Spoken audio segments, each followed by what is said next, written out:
This is really, really not going the way I'd planned. The two scavengers below are talking to each other in Spanish, laughing and joking about something I can't understand.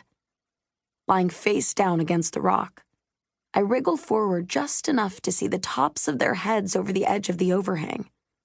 One of them is taller, bulky in the shoulders. He's around 30 or 35, and easily twice my size.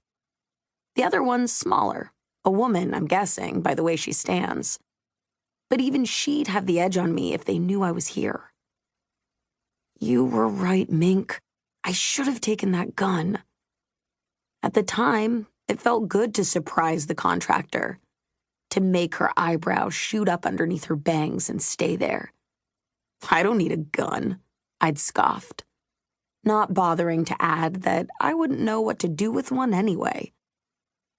No one will ever even see me down there. Because if I were home, if I were scavenging a city on Earth, that would be true.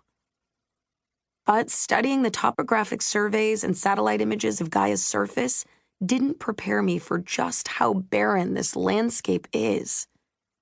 This isn't like the ruins of Chicago, full of sewer tunnels and half-collapsed skyscrapers, with infinite places to hide and move around unseen. There aren't even any plants on this barren world. Nothing but some microscopic bacteria in the oceans, and that's on the other side of the planet. Not surprising, given that something about Gaia's two suns gives off a flare every generation like clockwork and nukes the whole world.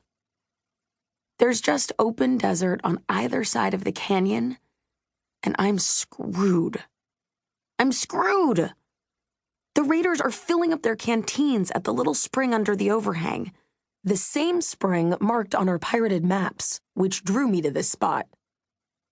Though I can't understand their language, I don't need to know the words to tell that they're grumbling about the dusty, sandy quality of the water in the pool.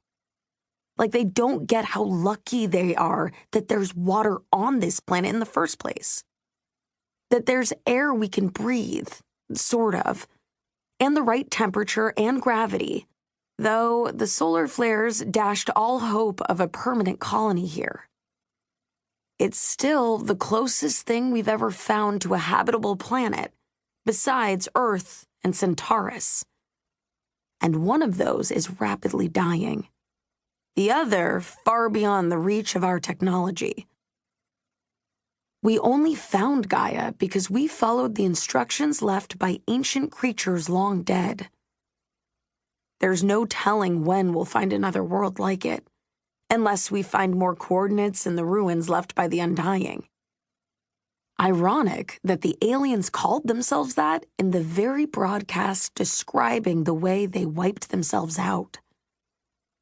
I hold my breath, hoping that the scavengers don't look around while crouching to replenish their water.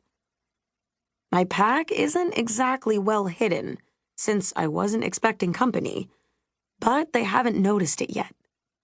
Idiots. But I'm an even bigger idiot, because I broke my cardinal rule. I let go of my stuff.